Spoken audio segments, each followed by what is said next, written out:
카페 문을 닫으려던 늦은 시간에 문종이 울렸습니다. 지은호는 계산대 위 영수증 더미를 정리하다가 고개를 들었고 들어온 사람이 이상철이라는 걸 알아보자 손끝이 잠깐 멈췄어요. 상철은 모자를 벗어 손에 쥔 채로 문 앞에 조금 서 있었는데요. 바깥 찬 공기보다 안으로 들어오면서 따라온 어떤 결심이 더 무거워 보였습니다. 잠깐 앉을 수 있겠니? 상철의 목소리는 낮았고 부탁이라기보다는 오래 미뤄둔 사과를 꺼내기 직전의 예고처럼 들렸습니다. 지은호는 당황한 얼굴로 네, 앉으세요 하고 의자를 당겨드렸고 물컵을 내려놓는 순간 컵이 아주 미세하게 떨렸어요. 상철은 물을 한 모금 마셨는데도 한동안 입을 열지 못했습니다. 침묵이 길어질수록 지은호의 마음은 점점 불편해졌고 지금 이 사람은 무슨 말을 하려고 여기까지 왔을까 하는 생각이 목 뒤를 서늘하게 후고 지나갔습니다. 상철이 먼저 꺼낸 건 엉뚱하게도 안부였습니다. 밥은 잘 먹고 다니냐? 지은호는 억지로 웃어 보였어요. 네, 잘 먹고 있어요. 상철은 고개를 끄덕이더니 곧바로 지역 이야기로 들어갔습니다. 지역이랑은 요즘 어떠냐? 지은호의 손이 멈췄고 상철은 그걸 보며 숨을 삼켰습니다. 내가 받아야 할 질문을 내가 받고 있는 것 같아서 그게 마음에 걸렸다. 지은호는 조심스럽게 대답했습니다. 아저씨, 저랑 대표님은 원래 그런 사이예요. 저는 괜찮아요. 괜찮다는 말이 가장 괜찮지 않은 표정으로 나왔는데요. 상철은 고개를 젓고 말했습니다. 괜찮다는 말로는 안 된다. 내가 미안한 것도 있고 고마운 것도 있다. 그 말을 듣는 순간 지은호는 목이 잠겼습니다. 미안함과 고마움이 함께 나오는 관계는 되게 단순하지 않잖아요. 지은호가 입술을 깨무는 찰나 카페 문이 다시 열렸고 발걸음이 급하게 바닥을 치며 들어왔습니다. 이 지역이었어요. 지역은 겉옷도 제대로 여미지 못한 채였고 들어오자마자 상철을 먼저 봤다가 지은호를 봤습니다. 아버지 여기서 뭐 하세요? 말투는 최대한 차분하려고 했는데요. 눈빛은 이미 흥분을 숨기지 못하고 있었습니다. 지은호가 벌떡 일어났어요. 대표님.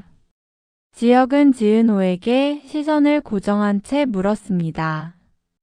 지은호 씨, 왜 아버지랑 같이 계세요?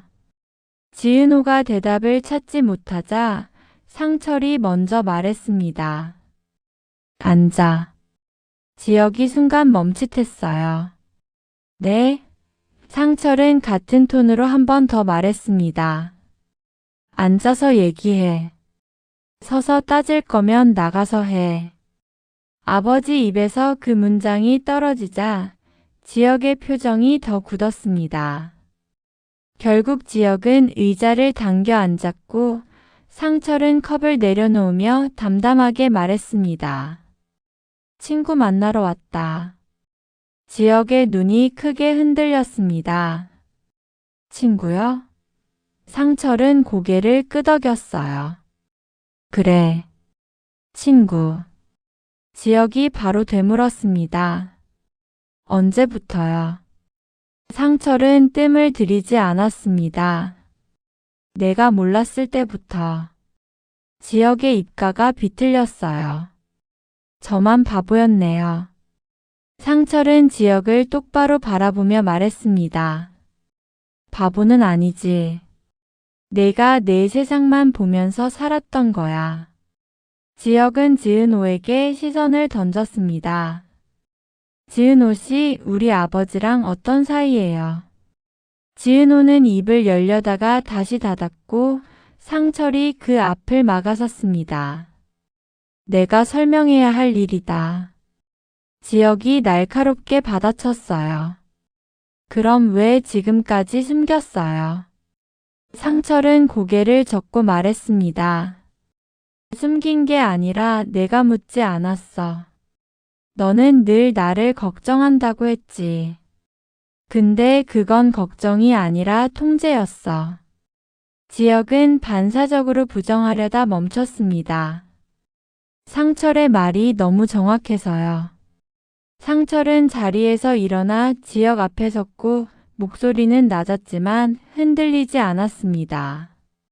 지혁아, 너 이제 그만해. 너 지금 갑으로 굴고 있잖아.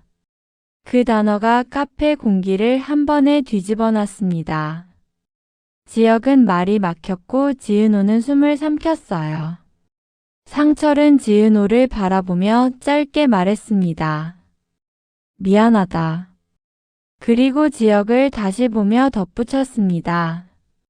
내일 아침에 와. 내가 사람답게 질문할 준비가 되면 내가 대답해 줄게. 지혁은 결국 아무 말도 못하고 고개만 숙인 채 나갔습니다. 문종이 마지막으로 흔들렸고 지은호는 그 소리에 마음까지 같이 흔들렸어요. 지혁이 나간 뒤 상철은 지은호에게 조용히 말했습니다. 혹시라도 누가 너한테 이상한 말 하면 혼자 견디지 마라. 나한테 말해. 지은호가 놀라서 되물었어요. 아저씨한테요? 상철은 고개를 끄덕였습니다. 그래. 이제는. 그날 밤 지혁은 집에 돌아와서도 밥이 넘어가지 않았습니다. 전날 겨우 아버지에게 무릎을 꿇고 사과까지 했고 가족은 겨우 숨을 돌리는 듯 했는데요. 하루도 안 돼서 친구라는 단어 하나가 집을 다시 흔들어 놓았습니다. 김다정은 조심스럽게 물었습니다. 지혁아, 무슨 일 있었니? 지혁은 잠깐 말을 삼켰다가 억지로 정리된 목소리를 만들었어요. 아버지가 지은호 씨랑 친구래요. 다정은 대답을 못했고 그 침묵이 지혁에게는 알고 있었다는 고백처럼 들렸습니다. 지혁은 방문을 닫자마자 휴대폰을 들었다가 내려놓기를 반복했습니다. 지금 연락하면 감정이 튀어나올 것 같았고 연락을 안 하면 더 미쳐버릴 것 같았거든요. 그때 박성재에게서 전화가 왔습니다. 지혁은 받는 순간 목소리가 차가워졌어요. 무슨 일이야? 성재가 한숨부터 쉬었습니다. 수빈이가 오늘 울면서 얘기하더라. 내가 우리 관계 안다고. 지혁이 짧게 물었습니다. 그래서 성재는 망설이다가 솔직하게 말했어요. 나 내일 너희 집에 갈게. 수빈이 얘기 제대로 하려고. 지혁은 피식 웃었습니다. 환심 사러 가는 거냐? 성재가 숨을 들이켰어요. 맞아. 근데 진심도 맞아. 지혁은 어이없으면서도 이상하게 현실적인 그 말이 더 화가 났습니다. 성재는 한 박자 쉬고 이번엔 더 단단한 목소리로 말했습니다. 지혁이 너도 은호 씨 때문에 흔들리잖아. 근데 흔들리기만 하면 결국 아무것도 못 지켜. 아니, 진짜로 아무것도 못 지켜. 너는 늘 이기는 쪽만 고르려고 해서 정작 지켜야 할 사람을 혼자 두잖아. 지혁은 말이 막혔습니다. 성재가 마지막으로 한마디 더 했어요. 지혁아, 누군가는 먼저 움직여야 하잖아. 나도 움직일 거고 너도 이제는 숨지 마. 전화를 끊고도 지혁은 그 말이 머리에서 안 나갔습니다.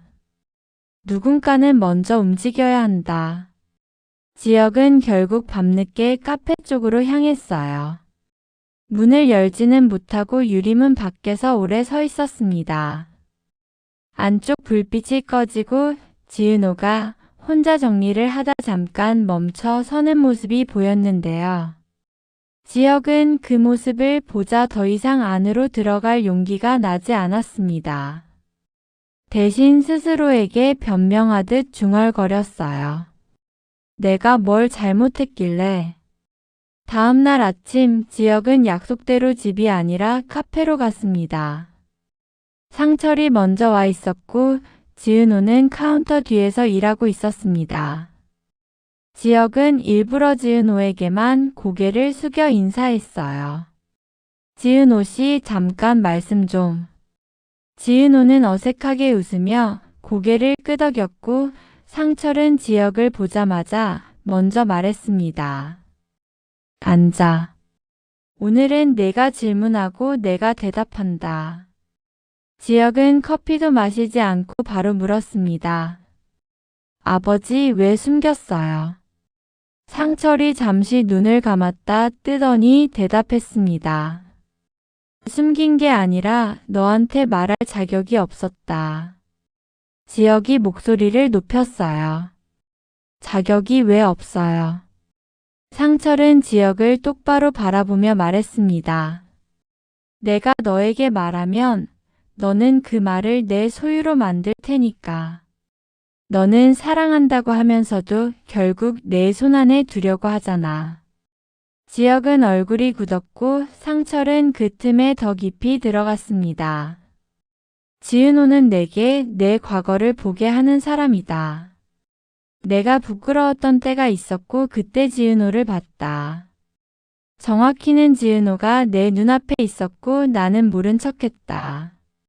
지은호는 깜짝 놀라 상철을 바라봤어요. 상철은 지은호에게 고개를 숙이며 말했습니다. 그때 내가 어떻게 버텼는지 나는 지금도 모른다. 그래서 미안하고 그래서 고맙다. 지혁이 참지 못하고 물었습니다. 그럼 지금도 지은호 씨가 아버지 인생의 빚이에요. 상철은 고개를 저었습니다. 빚이 아니라 책임이다. 지혁은 책임이라는 단어에 더 민감하게 반응했어요. 책임이면 왜 저한테는? 상철이 끊었습니다. 너한테 책임을 넘기고 싶지 않았다. 너는 이미 너 자신으로도 버거워 보였으니까. 상철은 마지막으로 선을 그었습니다. 지혁아, 내가 지은호를 좋아하는 마음이 진짜라면 이제부터는 대표가 아니라 사람으로 와라. 내 이름으로 와라. 내 직함으로 오지 마라. 지혁은 그 말에 망연해졌고 지은호는 두 사람 사이에서 숨이 짧아졌습니다. 상철은 조용히 덧붙였습니다. 그게 내가 말한 가불의 끝이다. 그날 오후 성재는 수빈을 만나러 갔습니다. 수빈은 눈이 부어 있었고 성재는 그걸 보는 순간 손부터 잡으려다 멈췄어요. 수빈이 먼저 말했거든요. 오빠 오늘은 우리 가족 앞에서는 조심해. 성재는 작게 웃으며 고개를 끄덕였습니다. 그래. 근데 숨는 건 끝. 너 혼자 버티게 안 둘 거야. 수빈은 고개를 숙였고 성재는 수빈의 손을 조심스럽게 잡았습니다. 나 허락받을 거야. 환심도 살 거고. 싫어해도 할 거야. 수빈이 울먹이며 물었습니다. 환심을 사면 우리 사랑이 허락이 돼? 성재가 잠깐 멈췄다가 솔직하게 말했어요. 허락이 사랑은 아니지. 근데 허락이 없으면 너는 집에서 숨 막히잖아. 내가 그걸 못 봐. 수빈은 그 말이 고맙기도 하고 무섭기도 했습니다. 성재의 다정함이 가끔은 칼처럼 날카로워지니까요. 성재는 그날 저녁 집으로 들어가며 고성희를 마주쳤습니다. 성희는 성재를 보자마자 웃는 얼굴을 만들었는데요. 웃음의 속도가 너무 빠르면 그건 진짜가 아니라는 걸 성재도 알고 있었습니다. 성희가 말했습니다. 어머 우리 성재. 오늘은 또 누구 마음을 사러 다녔니? 성재는 존댓말로 그러나 더는 피하지 않고 대답했어요. 어머니, 마음을 사는 게 아니라 마음을 얻으러 다녔습니다. 성희는 눈썹을 살짝 올렸습니다. 그 마음이 누구 건데?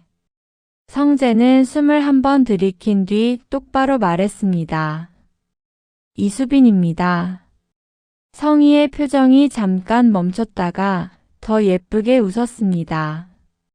이지혁 여동생. 성재는 고개를 숙였습니다. 네. 그래서 허락을 받고 싶습니다. 성희는 성재의 어깨를 툭 치며 말했어요.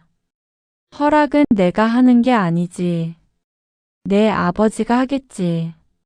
근데 너도 알잖니? 집안은 허락이 아니라 조건으로 굴러가는 거.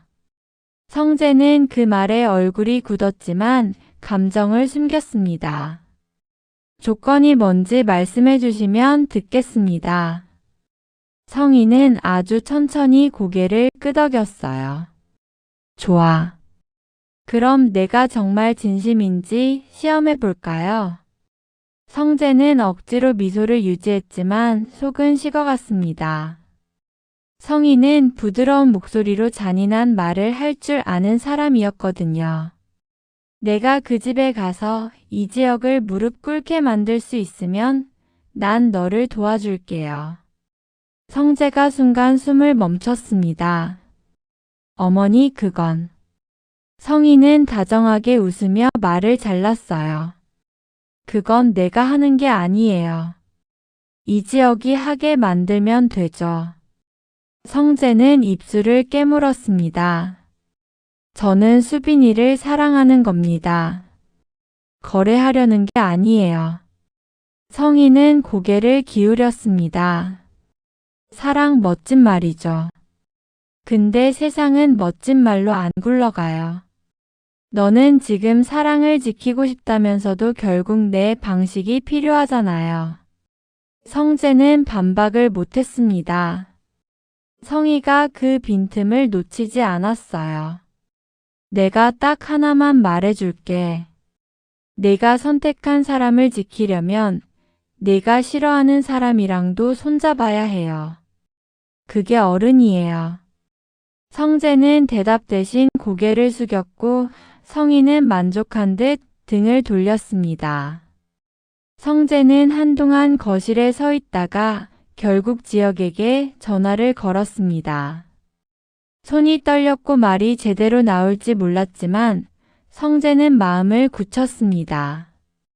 환심이라는 단어가 이렇게 더럽게 들릴 줄 몰랐지만 더럽더라도 해야 할 때가 있다는 걸 성재는 이미 배워버린 얼굴이었습니다. 그 시각 지은호는 카페 문을 잠그려다가 똑똑 소리에 고개를 들었습니다. 밖에 서 있는 남자는 말을 길게 하지 않았어요. 회장님이 찾으신다며 찾아왔어요. 그 한 줄만 남기고 봉투를 하나 건넨 뒤 고개만 숙이고 돌아섰습니다. 지은호는 봉투를 받은 채 멍해졌고 종이가 손바닥에 닿는 감각이 이상하게 차가웠습니다. 지은호가 문을 닫고 봉투를 내려놓는 순간 카페 문종이 다시 울렸습니다. 이번엔 발걸음이 무거웠고 공기가 달라졌어요. 박진석이 들어왔습니다. 박진석의 얼굴은 평소보다 훨씬 지쳐 보였고 눈에는 분노보다 오래 참고 버텼던 사람의 피로가 묻어 있었어요. 지은호가 급히 인사했습니다. 회장님.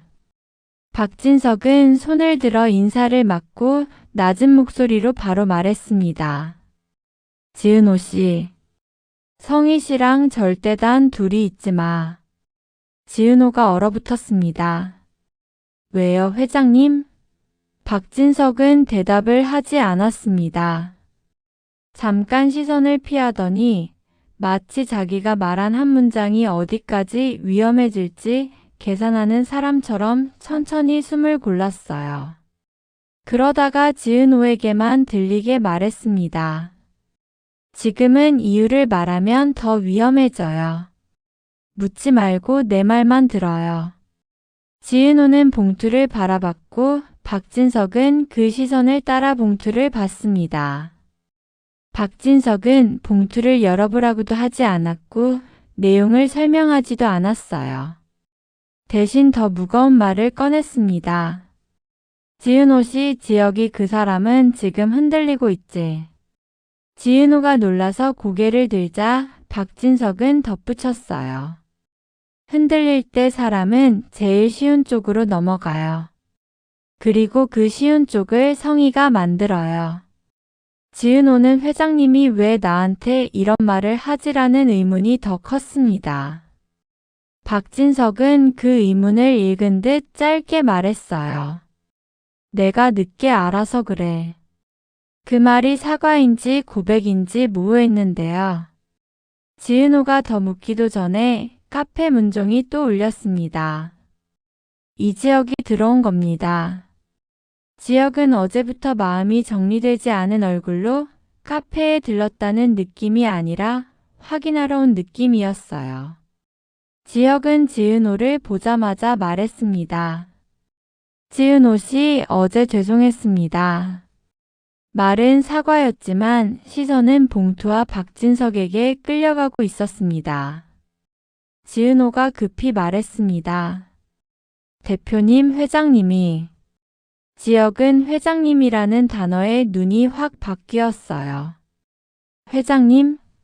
그리고 박진석을 봤습니다. 박진석이 먼저 고개를 끄덕이며 인사했습니다. 이지혁 씨. 지혁은 당황을 숨기려 했지만 숨이 조금 빨라졌고 박진석은 그런 지혁을 가만히 봤습니다. 박진석이 말했습니다. 여기서 보내요. 지혁은 존댓말로 간신히 버텼습니다. 회장님께서 왜 여기? 박진석은 지은호를 잠깐 보더니 지혁에게만 말했습니다. 지혁 씨, 아버지랑 화해했다면서요. 지혁이 입술을 다물었습니다. 박진석은 그 반응을 보며 더 깊이 들어갔어요. 화해는 좋지요. 근데 화해가 끝이 아니잖아요. 그 다음은 당신이 뭘 할 건지예요. 지혁은 자존심이 긁혔습니다. 제가 뭘 해야 하는지 회장님께서 정하시는 겁니까? 박진석이 피곤하게 웃었습니다. 정하려는 게 아니라 말해주려는 거지요. 성희는 지금 당신의 약한 지점을 찾고 있어요. 지혁이 표정이 굳자 박진석은 곧바로 말을 바꿨습니다. 오해하지 마요. 내 말이 마음에 안 들면 그냥 잊어도 됩니다. 대신 한 가지는 기억해요. 지은호 씨를 당신 문제 해결 도구로 쓰지 마. 그 말에 지혁의 얼굴이 화끈 달아올랐고 지은호는 숨을 멈췄습니다. 지혁이 입을 열려는 순간 카페 문종이 또 울렸습니다. 이번엔 고성희가 들어왔어요.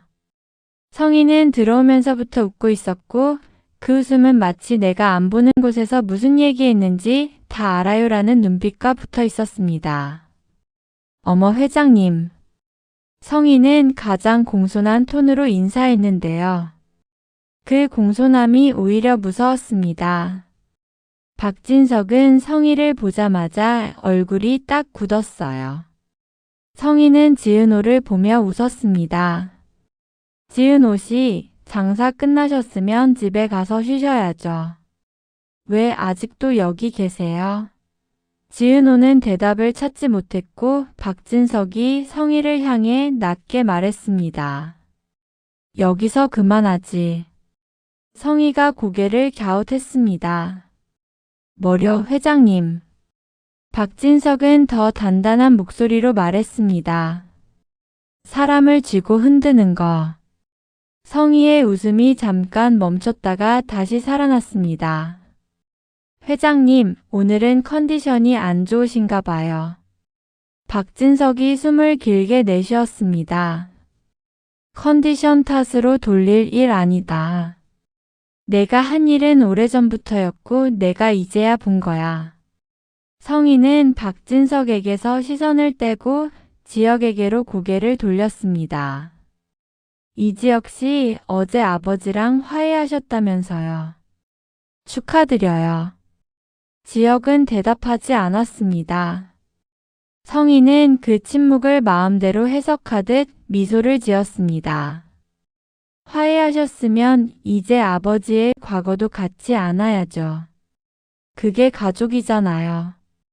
지혁은 억지로 웃음을 만들어냈어요. 가족을 조건으로 굴리시는 분이 가족을 말하면 저는 웃음이 안 나옵니다.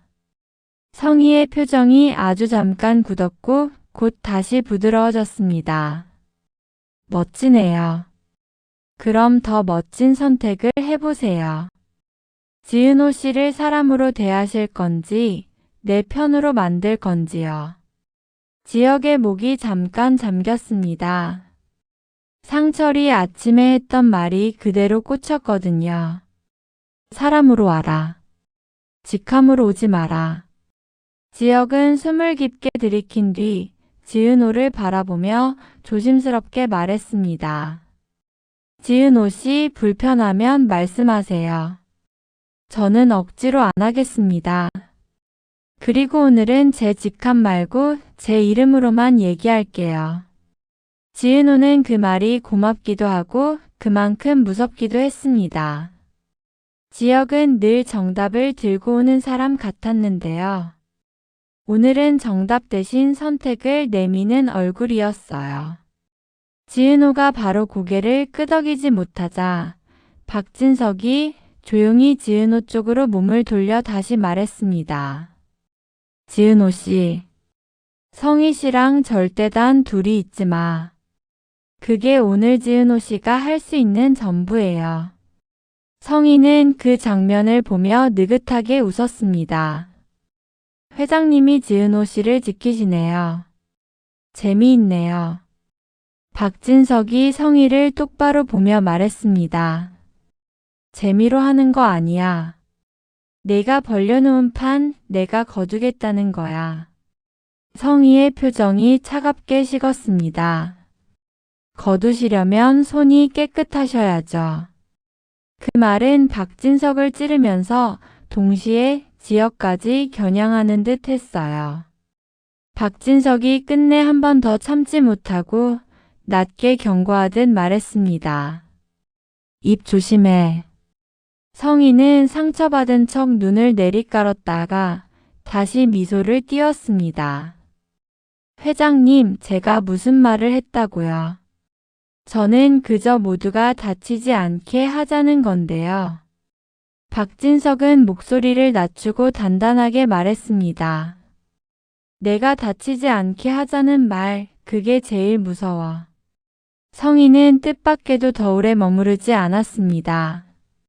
문종이 울리기 직전 지은호에게 한마디만 남겼어요. 봉투는 언젠가 열리겠죠. 그날은 혼자 못 버티실 거예요. 그리고 성희는 돌아서 나갔습니다. 문종이 흔들리는 소리가 끝나자 카페 안 공기가 겨우 내려앉았는데요. 그 내려앉음은 평화가 아니라 폭풍전의 정적이었습니다. 지혁이 박진석에게 조심스럽게 물었습니다. 회장님, 지은호 씨한테 왜 이런 말씀을 하시는 겁니까? 박진석은 대답 대신 지혁을 한참 바라봤습니다. 그리고 낮게 말했어요. 이지혁 씨, 나는 당신이 똑똑한 사람인 줄 알았어. 근데 똑똑함이 다가 아니더라. 당신은 사랑한다면서도 결국 상대를 내 전쟁에 끌어들여. 그게 제일 위험해. 지혁은 반박하려다가 상철의 통제라는 단어가 떠올라 입을 닫았습니다. 박진석은 지은호를 다시 바라봤습니다. 오늘은 봉투 열지 마요. 오늘 열면 당신 혼자 못 감당해요. 지은호가 떨리는 목소리로 물었습니다. 그럼 언제요? 박진석은 대답하지 않았습니다. 대신 문 쪽으로 걸어가다 멈춰서 다시 한번 확실하게 말했어요. 성희 씨랑 절대 단 둘이 있지 마. 그리고 지혁 씨, 당신이 지은호 씨 옆에 서려면 대표로 서지 마. 사람으로 서. 박진석이 나가고 문종이 한 번 더 울렸습니다. 카페 안엔 지혁과 지은호만 남았어요. 지혁은 한참을 말하지 못하다가 조심스럽게 입을 열었습니다. 지은호 씨, 봉투 열어보고 싶으세요? 지은호는 고개를 저었습니다. 모르겠어요. 열면 끝날 것 같고 안 열면 더 시작될 것 같고요. 지혁은 그 말이 너무 현실적이라 웃음이 나올 뻔했다가 대신 한숨을 내쉬었습니다. 그때 지혁의 휴대폰이 울렸습니다. 성재였어요. 지혁이 받자 성재가 숨을 급하게 내뱉으며 말했습니다. 지혁아, 큰일 났어. 어머니가 수빈이랑 내 관계를 허락으로 끝내려는 게 아니라 조건으로 묶으려고 해. 지혁이 낮게 물었습니다. 무슨 조건? 성재가 이를 악물었습니다. 나한테 너를 데려오래. 너가 고개 숙이면 수빈이 허락한대. 지혁은 순간 휴대폰을 쥔 손이 굳었습니다. 그 조건이 결국 지혁에게도 날아온 거였어요. 지혁은 천천히 대답했습니다. 성재야. 내가 환심을 사려던 이유 이제 알겠다. 성재가 숨을 삼켰습니다. 나 진짜로 수빈이 지키고 싶어. 지혁은 잠깐 눈을 감았다가 단호하게 말했습니다. 지켜. 근데 내가 지키려면 나도 움직여야 하는 판이 됐다. 전화를 끊고 지혁은 지은호를 바라봤습니다. 지은호는 이미 눈치챈 듯 봉투를 더 꽉 쥐고 있었어요. 지혁이 말했습니다. 지은호 씨, 오늘은 집에 혼자 가지 마요. 제가 데려다 드릴게요. 지은호가 조용히 대답했습니다. 저 혼자 있고 싶지 않아요. 그 말이 도움을 청하는 말 같으면서도 경고 같았어요. 지혁은 고개를 끄덕였습니다. 알겠습니다. 그리고 고성희 씨가 또 오면 바로 연락 주세요. 봉투는 끝내 열리지 않았습니다. 지은호는 봉투를 품에 더 깊이 넣었고 그 종이 한 장이 마치 겨울밤의 칼날처럼 차갑게 느껴졌어요. 겉으로는 아무 변화가 없는 것처럼 보이는데도 모두가 알고 있었습니다. 저 봉투가 열리는 순간부터는 말이 아니라 증거로 싸우게 될 거라는 걸요. 지혁은 상철에게서 온 메시지를 다시 확인했습니다. 오늘 밤 내가 봐야 할 게 있다. 지혁은 그 문장을 읽고도 바로 답장을 보내지 못했어요. 대신 지은호를 바라보며 낮게 말했습니다. 오늘은 봉투 열지 맙시다. 지금 열면 우리 셋 다 다칠 것 같아요. 지은호는 고개를 끄덕였고 그 끄덕임은 동일하기보다는 버티자는 약속처럼 보였습니다. 두 사람은 나란히 걸었습니다. 바람이 세게 불었고 지은호의 코끝이 시릴 만큼 차가웠는데요. 그 차가움이 오히려 정신을 또렷하게 만들었습니다. 지은호는 조심스럽게 입을 열었습니다. 대표님, 아까 회장님이 왜 저한테 그런 말을 했는지 대표님도 모르시죠? 지혁은 잠깐 멈추고 숨을 고른 뒤 대답했습니다. 몰라요. 근데 한 가지는 알아요. 지금 우리가 모르는 게 누군가한테는 무기라는 거. 그 시각 박진석은 차 안에 앉아 있었습니다. 운전석에 손을 얹어도 손끝이 떨렸고 한숨을 내쉴 때마다 가슴이 조금씩 쥐어짜이는 것 같았어요. 박진석은 휴대폰 화면을 켰다가 껐다가 반복했습니다. 방금 카페에서 했던 말이 자기 입에서 나온 말이 맞는지 스스로도 믿기 어려워서요. 결국 박진석은 전화를 걸었습니다. 상대는 이상철이었습니다. 이상철 씨. 박진석이 먼저 이름을 불렀고 그 순간 박진석도 자기가 얼마나 급한지 인정하는 것처럼 보였습니다. 상철이 조용히 대답했습니다. 회장님. 박진석은 한 박자 쉬고 말했습니다. 지혁이 오늘 밤 당신 곁에 묶어두세요. 성희가 움직였어요. 상철이 숨을 삼켰습니다. 무슨 말씀이세요? 박진석이 낮게 그러나 단호하게 말했습니다. 당신이 모르는 게 있어요. 지은호 씨를 건드리려고 하는 게 아니라 지은호 씨를 미끼로 지혁을 흔들려고 해요. 그게 성희가 늘 쓰던 방식입니다. 상철이 잠깐 말을 잃었고 박진석은 더 이상 설명을 늘리지 않았습니다. 저도 아직 다 잡지는 못했습니다. 그래서 봉투를 열면 안 된다고 말한 겁니다. 지금 열면 성희는 그걸 빌미로 더 깊게 들어올 거예요. 상철은 이를 악물었습니다. 그럼 제가 뭘 하면 됩니까? 박진석은 짧게 답했습니다. 지역을 지켜요. 그리고 지은호 씨 절대 혼자 두지 마요. 오늘 밤만큼은. 전화를 끄는 상철은 한참 동안 거실에 서 있었습니다. 어제는 화해를 했다고 믿었는데 오늘은 또 누군가가 그 화해를 찢어놓으려 한다는 말이 머릿속을 때렸어요. 상철은 결국 지혁에게 전화를 걸지 않았습니다. 전화는 또 통제가 될까봐 겁이 났거든요. 대신 메시지 하나만 보냈습니다. 지혁아, 오늘은 집에 들어와. 아무 말도 안 할게. 그냥 들어와. 지혁은 그 메시지를 보고도 한참을 망설였습니다. 아버지가 또 뭘 숨기려는 건지 아니면 정말로 지켜주려는 건지 판단이 안 됐어요.